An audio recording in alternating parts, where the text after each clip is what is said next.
يعني subhanallah, one thing wallah, as I was writing the lesson yesterday, one thing that makes me really sad and full of grief and sorrow and sadness and worry, and it should be the case with each and every single one of us, is when I think about a person that is buried under the dirt.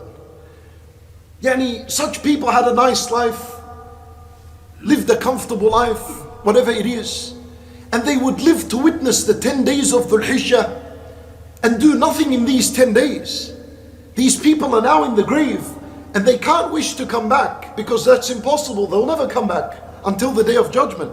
But if anything, if those under the dirt wanted to send a message to those that are still living on earth and they wanted to wake us up, they would want to tell us what death means because they experienced it.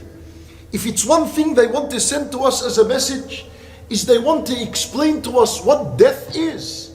Then they went through it, they experienced it. Like, what is death? What is death? Death, basically, it means that your record of good deeds has come to an end. It's closed.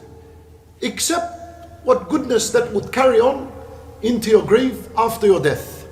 But the primary understanding, Nabi sallallahu alayhi wa sallam, he says, إِذَا مَاتَ ابْنُ آدَمْ انقطع عمله, that when the son of Adam dies, his good deeds, his ability to do good deeds closes, it shuts.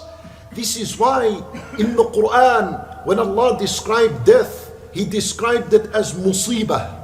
فَأَصَابَتْكُمْ مُصِيبَةُ الْمَوْتِ. He described it as a calamity. You know the word musibah, it comes in the Quran in different forms.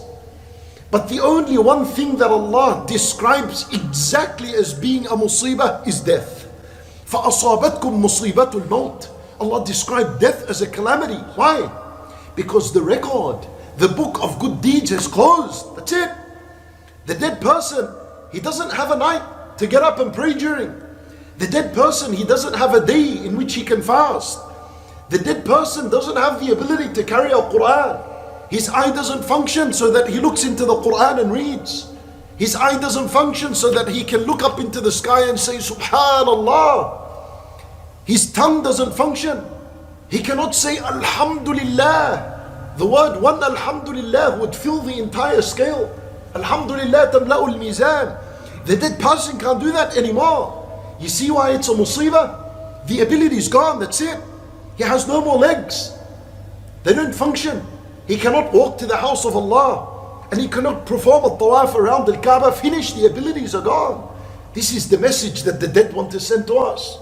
That until you still have time on earth, you still have some time.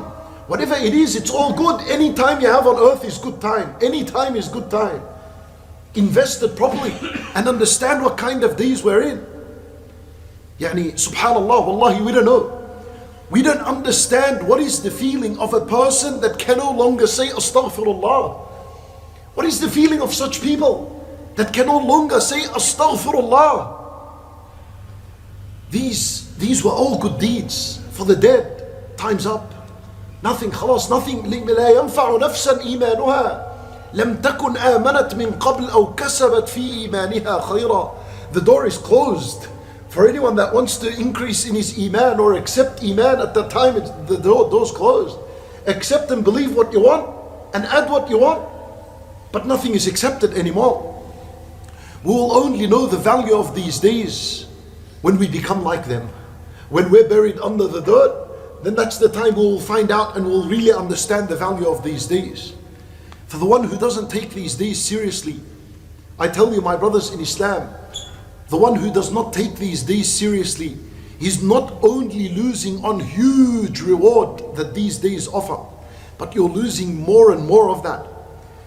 You're losing the true meaning of worship. What does it mean to be a worshipper of Allah Azza wa Jal? A person who's enslaved to Allah subhanahu wa ta'ala. You lose the meaning of this. You lose a huge opportunity of being brought closer and closer to Allah Azza wa Jal. You lose the concept of what it means to prefer what Allah loves over what you love. You lose these meanings. This is why we need to take these days seriously. In your life. Well, these days now, we began yesterday. Did you try to pick up the Quran at 1 a.m. in the morning, 2 a.m.? 1 p.m., 8 a.m., anytime during the day, and read some Quran and pray to Allah Azza wa Jal. And every time you got distracted, you fight yourself to remain focused. Have you tried that?